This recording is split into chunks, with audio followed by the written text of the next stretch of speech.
Entity relationship model comprises with the mapping cardinalities.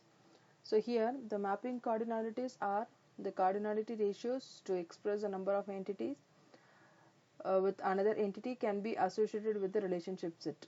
And mapping cardinalities are most useful in describing binary relationship set, as well as it can be categorized into four: one to one, one to many, many to one, many to many relationships.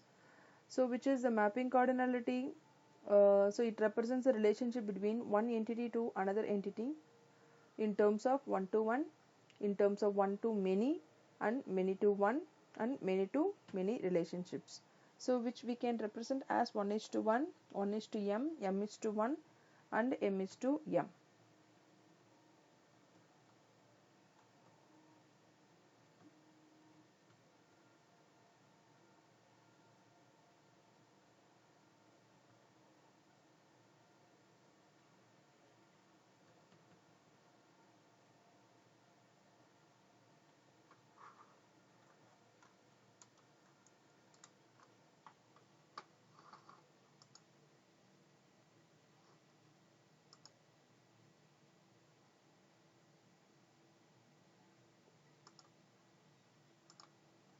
The total participations and partial participations are described here. The participation of an entity set E in a relationship set R. So it is said to be the total if every entity in E participates at least one relationship in R. So if some entities in E participates in relationships R, so which participation of entity set E in relationship R is said to be a partial participation descriptions here. This is an example for participation constraints. So which we have the programmer entity set and the project entity set. So the figure A represents the participation constraints which have the programmer 1 have the relationship with the project 1.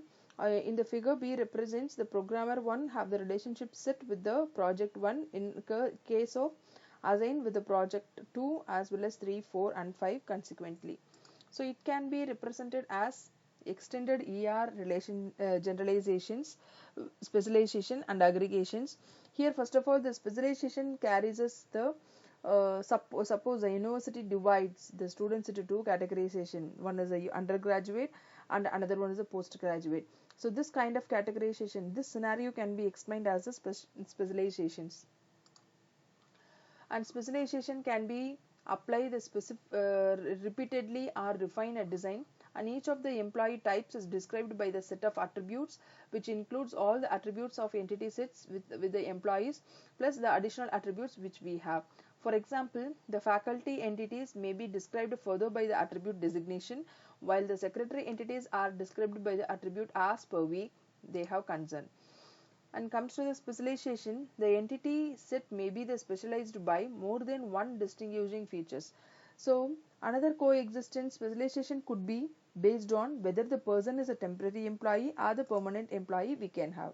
So this diagram will represent the complete descriptions about the specialization. Here the person is the entity, ID, name and address are the attributes of that person. So the person may be the employee or a student. So if he or she is an employee, so the attribute may be the salary.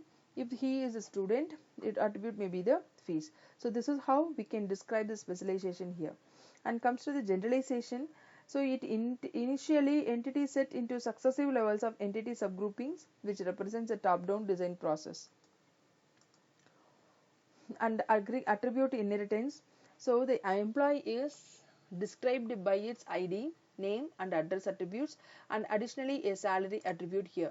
And attribute inheritance in high level entity set with the attributes and relationships which apply all of its lower entity sets, and lower entity sets with distinguished features which apply within the pictorial representations of lower entity set. So this is an example for attribute inheritance. And finally the aggregation. So this is one of the limitations we have for ER model. So to illustrate the need for such a construct, consider the ternary operator, so which we have for the projects. So here the faculty and student may be the relationship with the projects as a project guide. So this scenario can be explained for aggregation. Thank you.